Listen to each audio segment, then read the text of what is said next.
Well, lottery billboards hang over our rush hour traffic jams as taunting reminders of what could be. They're big, bold announcements of tens, sometimes hundreds of millions of dollars, just there for the taking. And tonight, countless Americans across the land are filing into gas stations, delis, scraping their wallets clean for a chance at the largest Powerball jackpot in history and enough money to never be stuck in traffic ever again. Here's ABC's David Wright. Bluebird Liquors in Hawthorne, California, home of the Beach Boys, claims to be the luckiest lottery store in the Golden State. You've had a bunch of winners here before, right? Yes, sir. How many? Like 6 millionaires already. From this store only? Yeah, from this store. So today, the line of superstitious customers hoping for good vibrations stretched out the door. Tomorrow, it'll be even longer.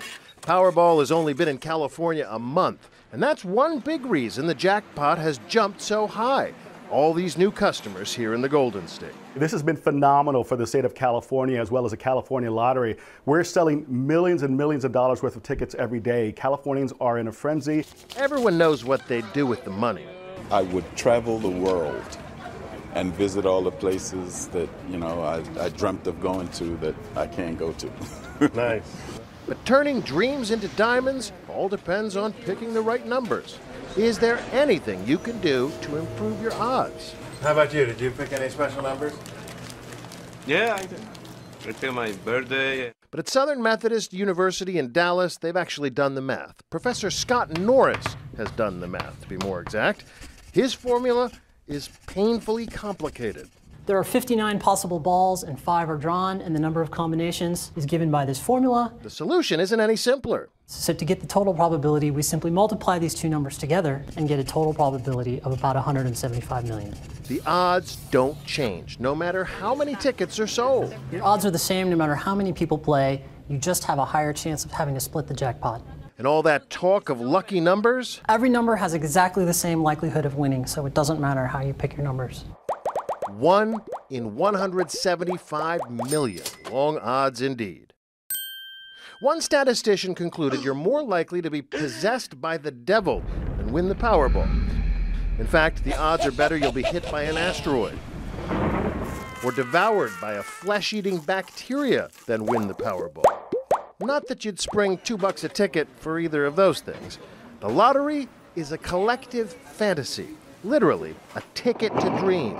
The dream gets bigger as more people buy in, but your chances don't improve all that much, even if you buy more than one ticket. Your odds increase exactly proportional to how many tickets you buy. So if you buy 100 tickets, your odds increase to approximately 1 in 1.7 million. However, that is still exceedingly unlikely to win. Some states seem to be luckier than others. Let's take the biggest jackpots, 300 million plus.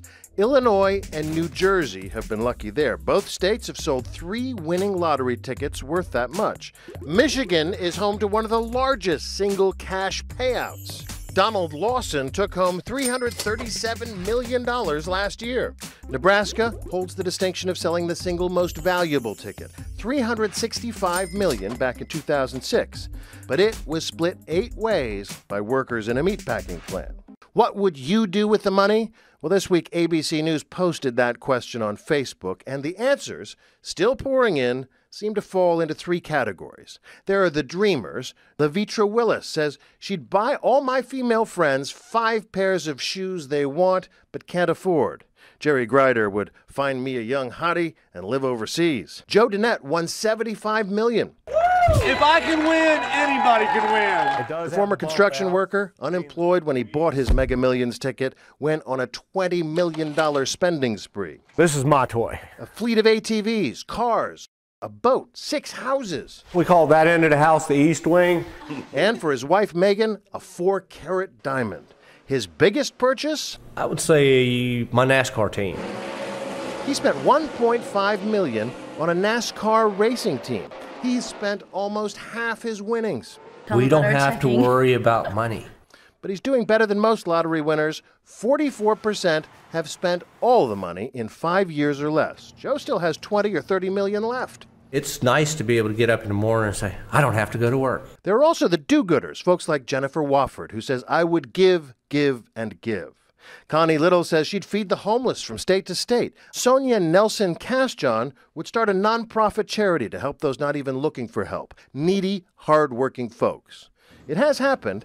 Pastor Ron Yerkes found $1 million ticket. He and his wife gave the money away. Made our dream list of charities we were planning to donate to. And an elderly couple from Nova Scotia, Canada, Alan and Victoria Large, gave away their $11 million check. They didn't want the headache of sudden wealth. Alexandra Char kept her job as a waitress after winning $1 million.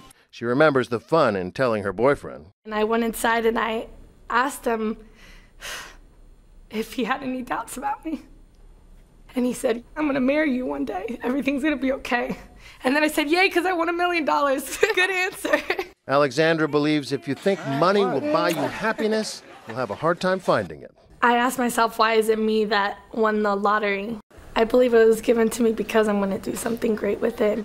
In fact, barely half of lottery winners say they're happier after winning. I want to buy me a house, and I want to buy my sister a house, and I want to get a nice car. Right now, pretty down to earth. Right. Which leads us to the third big category, debtors, people who are tired of being broke.